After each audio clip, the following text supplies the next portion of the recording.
extremely sensitive topic coming. I have a lady that shared some insight on what it's like to be a woman in war or even a girl in war. She is from Eastern Europe and she's talking about when Russia had occupied her lands and other lands nearby. So just take this with a grain of salt. What is coming is very, very sensitive. I am so thankful that so many women jump into my inboxes to give their perspective. And I had this woman from Eastern Europe jump into my inbox and ask me, do I want to know what happens to women in war? And I'm like, oh, yes, type away. So here is her write up. She gave me a really good write up because not all of us see things. And a lot of times when men make these movies about war or whatever, is from the men's perspective. So let's talk a little bit about it from the woman's perspective. She says, so I'm from Georgia. It's a country in Eastern Europe, Black Sea coast. We neighbor Russia, and Russia has about 20% of our land occupied. So basically, what they are trying to do right now in Ukraine, they have done it here.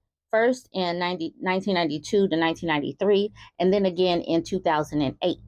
I was alive for that.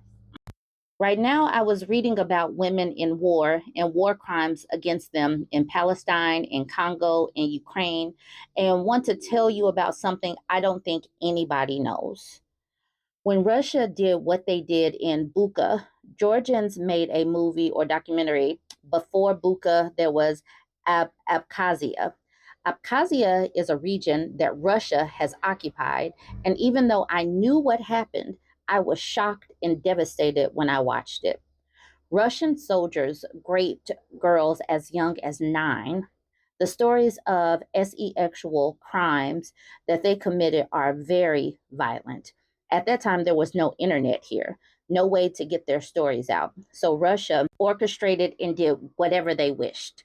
Also, Russia designed ethnic conflict so other countries didn't pay much attention. Women who went through that and witnessed that, most women and girls who witnessed what happened died soon after escaping the war in displacement in their own country. The PTSD and terror still lives on. She says, I can give you examples of their stories too. And I'm like, drop whatever you want to, homie. Okay, she continues with, but what I want to say this is the best example of patriarchy and how they weaponize violence against women on war levels, and it is used as military strategy. So sad what's happening to Palestinian, Ukrainian women, women in Congo. There are similar stories from both sides in the Armenian Azerbaijan war.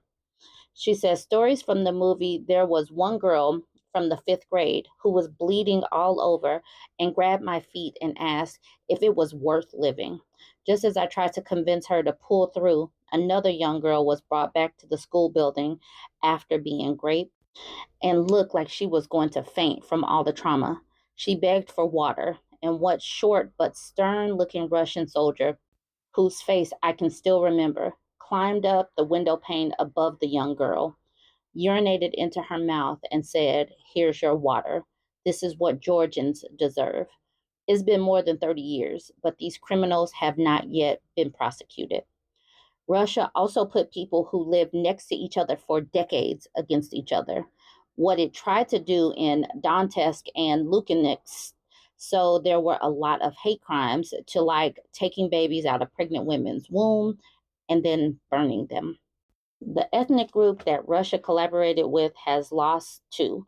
All of them fought, so a lot of women had to raise their kids alone. Mothers lost children, just devastation, grief on both sides. Men just die in wars.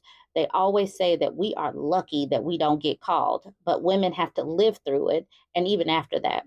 They are the ones with hungry babies. They are the ones raped. They suffer the consequences.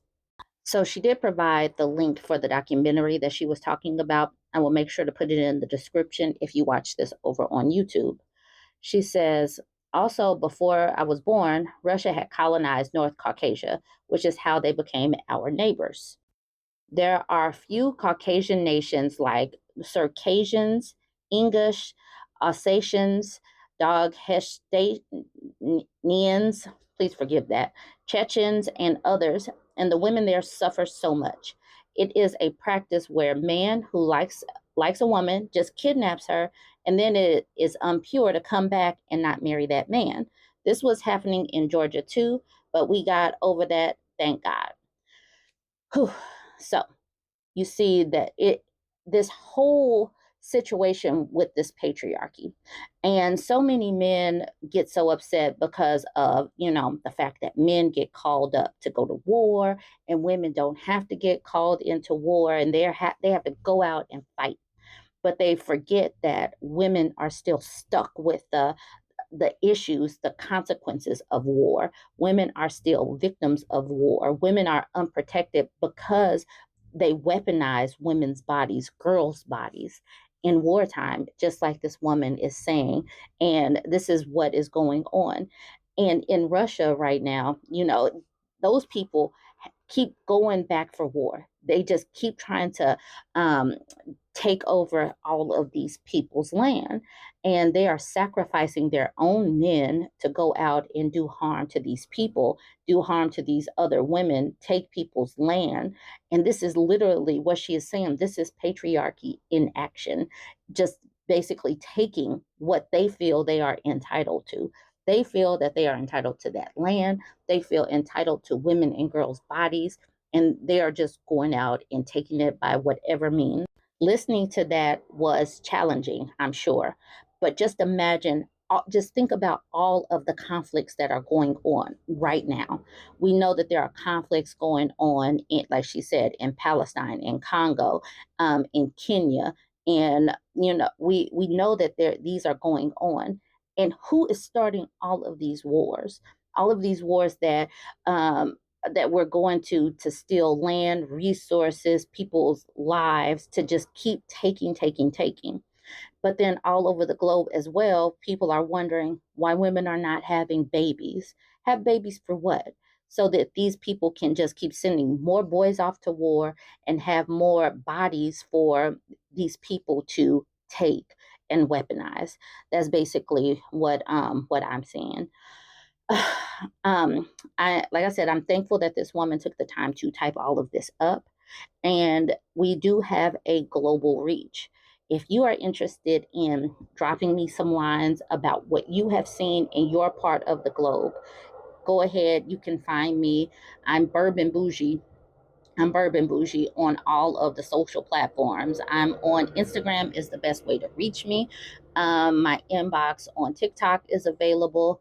My inbox over on Reddit is available. Let me know what you are seeing, because, like I said before, when movie writers write these scripts, they talk about the men going to war. We need to hear more about the consequences that are being faced by the women and children, that kind of terror, because all of this needs to stop. And I don't know what we are going to have to do, but just these men getting taken off to war or whatever, that's not a cakewalk for the women, because the women get to stay home and not go to war. Anyways, jump in the comments. Let me know what you think about this one. Don't forget to like, comment, and share.